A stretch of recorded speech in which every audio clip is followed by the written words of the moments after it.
Sir, ये गलत चीज़ों का विरोध हम सदैव किए हैं। आपने देखा होगा 2003 में जब अर्जुन मुंडा जी थे तो उसका हमने विरोध किया, खामियाजा 1 साल जेल। रघुवर जी जब थे, गलत चीज़ों का विरोध हमने किया सदन में। आपने देखा 3 महीने के लिए हमें सस्पेंड किया गया था। और आज जब गलत चीज़ें हो रही है हेमंत जी के द्वारा, हमने विरोध किया। आज हमारे विधानसभा को लेकर केस कराया गया, विधानसभा घेराव को लेकर। अब फिर से मैं जेल जा रहा हूँ। तो सर, गलत चीज़ें जब जब होती रही है, चाहे अपने हो चाहे पराए हो, हम तो हेमंत जी को बहुत अपना मानते थे, सबसे ज़्यादा सम्मान करते थे उस पार्टी को। आज हम उस पार्टी को छोड़ दिए, सत्ता को छोड़ दिए।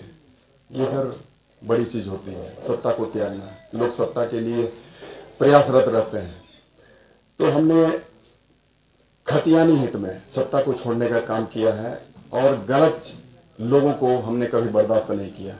आपने कहा कि 2024 में हम फिर से हेमंत जी के साथ चले जाएंगे, तो ये मुमकिन नहीं है सर।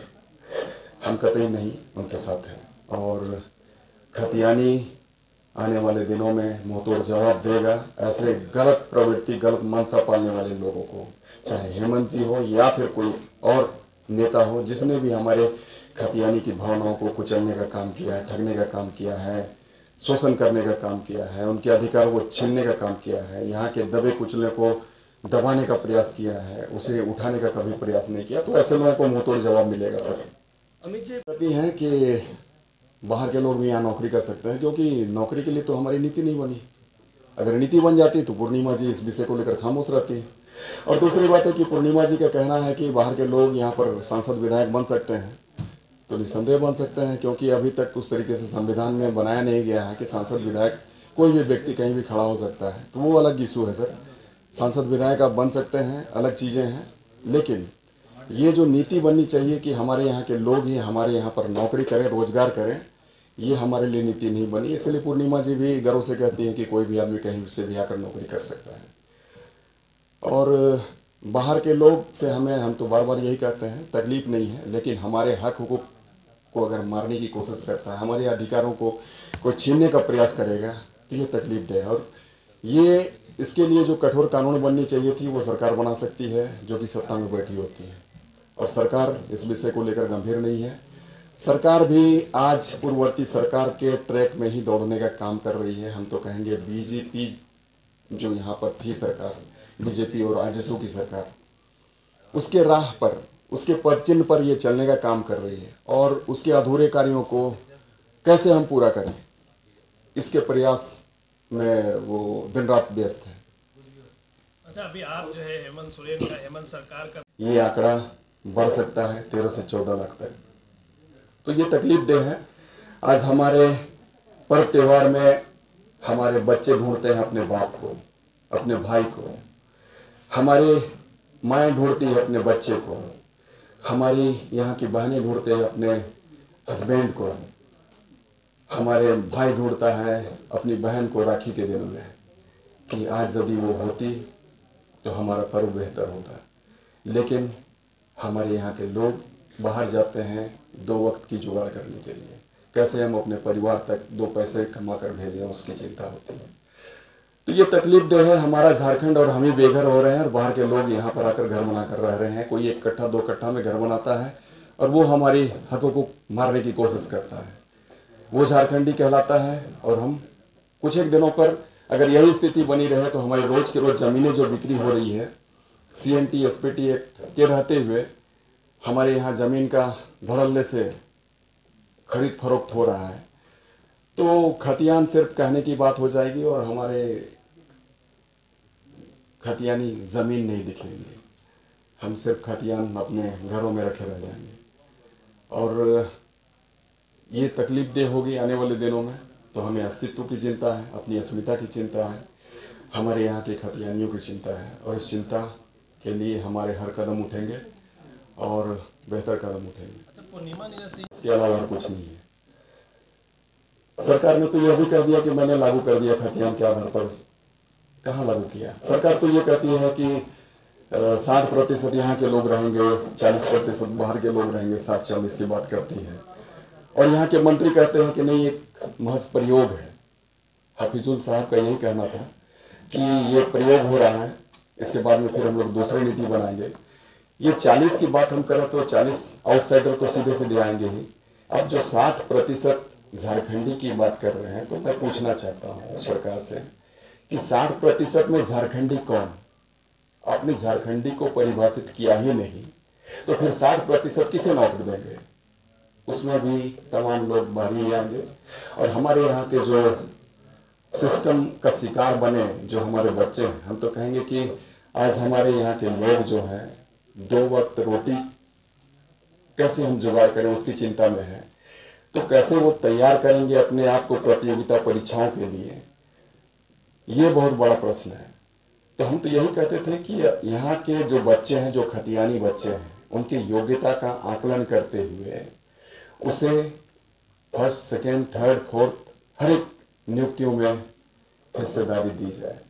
हम फर्स्ट ग्रेड की बात करते हैं, यूपीएससी की बात करते हैं, आईएएस आईपीएस की बात करते हैं, वो आखिर कैसे बने? तो हमारे यहाँ के जो बच्चे हैं, जो टैलेंटेड हैं, जो जेपीएससी को जो कंप्लीट करते हैं, उसी में से हमारा कोई बच्चा जो वीडियो है बेहतर काम करता है, उसे आप डीसी बनाएं।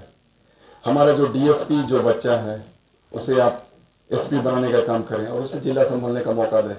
निसंदेह हमारे यहाँ के जो लोग हैं, हमारे इस प्रदेश को, हमारे इस जिले को, अंचल को, ब्लॉक को, थाना को बेहतर तरीके से संचालित कर सकते हैं, न कि कोई बाहरी व्यक्ति कर सकता है, क्योंकि बाहरियों को यहाँ की चिंता नहीं होती है। आप भी जानते हैं, घर वाले को घर की चिंता होती है, किसी बाहर वाले को नहीं होती है।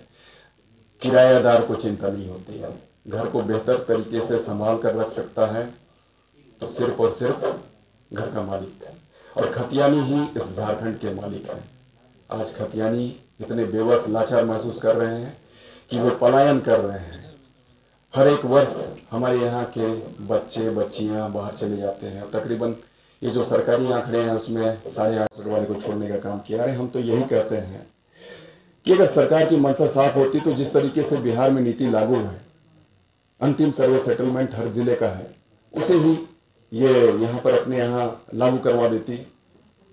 किसी भी तरीके का कहीं भी कोई विरोधाभास नहीं होता और कोर्ट भी हर एक चीज़ों को सम्मान देती।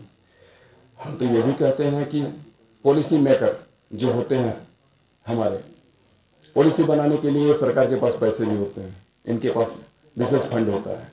आप उस फंड का सदुपयोग करें और जो हमारे रिटायर्ड जस्टिस हैं, चीफ जस्टिस ऑफ इंडिया, अगर उनके द्वारा कोई बेहतर प्रारूप बनाया जाता, खतियान के बेस पर, खतियान के आधार पर स्थान नीति बन जाती, नियोजन नीति बन जाती, तो कोर्ट इस पर कहीं भी कभी भी हस्तक्षेप नहीं करता। साथ साथ राज्यपाल भी हिम्मत नहीं जुटा पाते।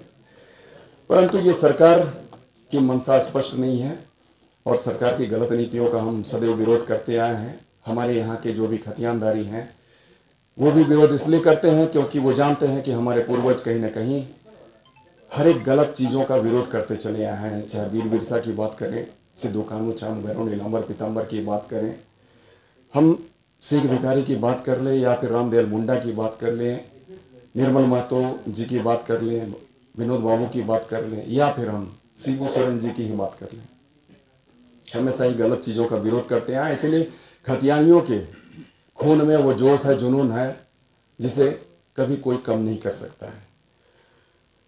तो इन सारी चीज़ों को लेकर मैं मुखरता के साथ में हमेशा ही अपनी बातों को रखता रहा हूँ, चाहे वो कोई भी ब्यूरोक्रेट हो, सरकारी अधिकारी पदाधिकारी क्यों ना हो। अगर गलत है तो गलत है, उसका विरोध मैं करूँगा। इसके लिए मुझे 1 बार नहीं, 2 बार नहीं, हालांकि हमारा जेल आना जाना होता रहा है।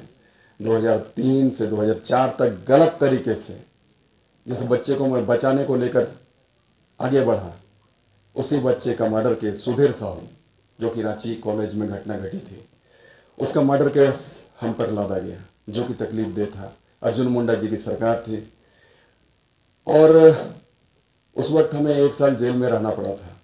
फिर इस व्यक्ति हैं जो कि चीफ इंजीनियर है, वही व्यक्ति हमारा यहाँ का जीएम भी है, वही व्यक्ति टीवीएनएल के एमडी को भी संभाल रहा है, एमडी पद को। तो एक एक व्यक्ति 3-3 पदों को संभाल रहा है, जो कि कहीं ना कहीं दागी व्यक्ति रह चुका है। तो ऐसे लोगों के द्वारा चलाए जा रहे हैं शिक्षा विभाग की वही स्थिति है। हमारे यहाँ की शिक्षा क्या है? हमारे यहाँ की शिक्षा की ये स्थिति है कि भवन है पर शिक्षक नहीं है, हमारे बच्चे हैं पर शिक्षक नहीं है। पारा टीचर के बदौलत हमारे काम चलाए जा रहे हैं। और पानी की व्यवस्था आप समझ सकते हैं क्या स्थिति बनी हुई है हमारे इस राज्य में। पानी को लेकर हाहाकार मचा हुआ है। बिजली की दुर्दशा, जिसके कि मंत्री माननीय मुख्यमंत्री जी हैं।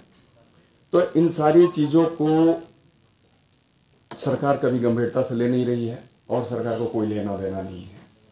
और ये विपक्ष वाले लोग आज इसलिए शांत बैठे हैं क्योंकि उन्हें लगता है कि आज कहीं ना कहीं हमारे अधूरे कार्यों को ये हेमंत जी की सरकार पूरा करने में लगी हुई है।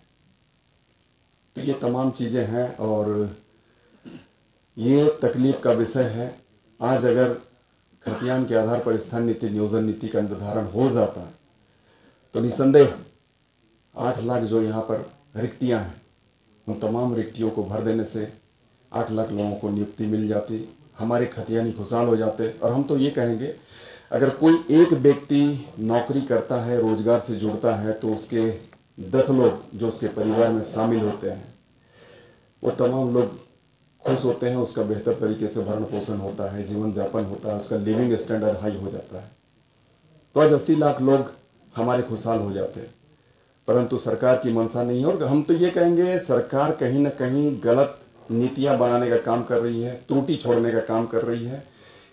जब इन्हें लगा कि आज ईडी इन पर शिकंजा कसने का काम कर रही है, लोग आंदोलित हैं, हमारे यहाँ के बच्चे आंदोलित हैं, हर जगह खतियान खतियान खतियान की बातें हो रही हैं, तो इन्होंने 32 की बात की।